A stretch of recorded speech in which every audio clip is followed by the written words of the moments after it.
Bismillahirrahmanirrahim. Assalamualaikum warahmatullahi wabarakatuh. Selamat datang kembali di channel Kamar Aquarium, channel yang insya Allah akan membahas tentang dunia air dan perikannya, terutama ikan hias. Nah, di video kali ini saya akan membahas tentang air tempat hidup ikan yang kita pelihara. Mungkin di antara teman-teman sekalian ada yang bertanya gitu, ikan saya, air di akuarium saya sudah bersih, jernih gitu kan, bening, tapi kenapa ikannya pada mati? Nah, mungkin jawabannya ada di video kali ini. Nah, air bersih gitu, tapi ikan mati terus. Kenapa gitu? Kenapa bisa? Mungkin teman-teman sekalian tidak memperhatikan hal-hal berikut ini. Yang pertama adalah jenis air. Seperti yang kita ketahui, di bumi kita tercinta ini ada dua jenis air secara umum gitu ya. Ada air laut dan ada air tawar.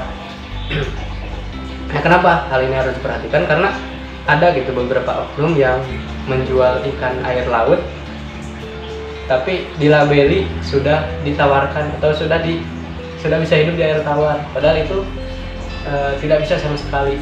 Yang hidup di air laut harus di air laut dan yang hidup di air tawar harus di air tawar. Nah, itu yang harus kita perhatikan. Yang kedua adalah sumber air. Sumber air di sini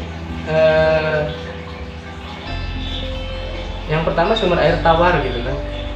Sumber air tawar kita bisa dapatkan di beberapa sumber gitu. Yang pertama ada sumur, terus ada sungai, danau, mata air, PDAM.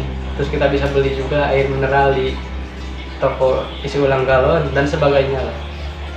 Nah, sumber air ini harus kita perhatikan karena apa? Karena jangan sampai kita mengambil air dari sumbernya langsung, misalnya dari PDAM misal, terus disimpan di akuarium dan langsung diisi ikan. Itu sangat tidak disarankan gitu. Mungkin saja kita bisa untuk memelihara ikan langsung gitu, dimasukkan ke dalam air tersebut. Cuman yang lebih bagusnya itu harus kita perhatikan kandungan yang ada di dalam air tersebut. Nah, ini nyambung ke poin selanjutnya, yaitu kondisi air. Nah, kondisi air ini banyak sekali kesalahan-kesalahan yang kita lakukan, termasuk saya juga sering melakukan, masih sering melakukan kesalahan yang ini. Maksudnya kondisi airnya itu tidak diperhatikan. Jadi kan di dalam air itu ada beberapa kandungan secara tabel periodik itu kalau kita belajar kimia itu, rumus air itu adalah H2O gitu kan. Jadi hidrogen terdiri dari hidrogen dan oksigen. Nah,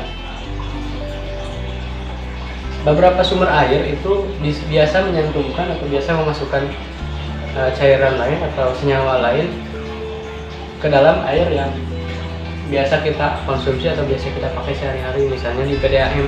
Nah, PDAM biasanya memasukkan senyawa seperti kaporit gitu atau penjernih air supaya airnya terlihat jernih gitu.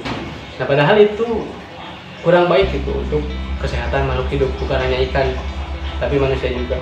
Nah, salah satu cara untuk menghilangkan kaporit atau senyawa lain di dalam air, terutama air yang PDAM atau kita beli dari sumber air yang ada di sekitar rumah kita, itu adalah kita mengendapkan dulu air tersebut selama kurang lebih 1 hari 1 malam. Nah, baru bisa kita gunakan untuk memelihara ikan. Nah, untuk selanjutnya juga yang harus kita perhatikan adalah suhu air. Suhu air di sini harus disesuaikan dengan kondisi ikan yang kita pelihara. Karena ada beberapa ikan yang mungkin bisa hidup di suhu ekstrim gitu, suhunya yang sangat dingin atau suhu yang sangat panas. Tapi ada beberapa ikan juga, mungkin kebanyakan ikan biasanya hidup di suhu normal atau suhu ruangan. Nah, itu harus kita perhatikan. Bisa kita gunakan termometer untuk mengukur suhu air, atau bisa kita dengan tangan kita sendiri dengan feeling gitu kan, dan sebagainya lah gitu, untuk suhu di dalam air.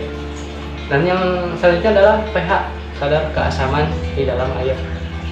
Nah, biasanya pH yang bisa digunakan untuk makhluk hidup itu adalah pH netral antara 6,2 sampai 7 gitu pH -nya. Itu yang aman digunakan untuk makhluk hidup, bukan hanya ikan tapi untuk manusia juga. Nah, yang terakhir ini adalah kebersihan air. Nah, ini mungkin yang biasa teman-teman pertanyakan, kenapa sih ikan kita mati terus padahal airnya bening gitu, jernih, tapi kok ikannya mati terus gitu? Atau sebaliknya, saya pernah memelihara ikan di kolam terpal, itu airnya sangat keruh gitu teman-teman, sangat banyak lumut, banyak lumpur juga dan sebagainya. Pokoknya banyak yang hal-hal yang tidak seharusnya ada di sana tapi ada di sana, dan ikannya itu tetap hidup gitu, sehat. Kenapa bisa? Karena jawabannya adalah air yang bersih itu tidak selalu sehat, dan air yang sehat itu tidak harus bersih atau tidak harus bening. Jadi yang harus diperhatikan tadi yang saya sudah jelaskan gitu, seperti jenis airnya gitu.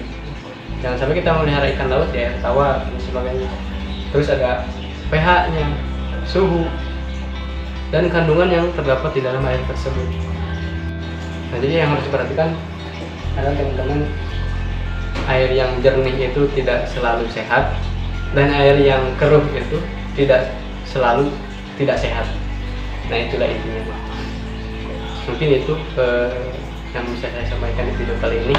Kurang lebihnya saya mohon maaf. Terima kasih. Assalamualaikum warahmatullahi wabarakatuh. Bye-bye.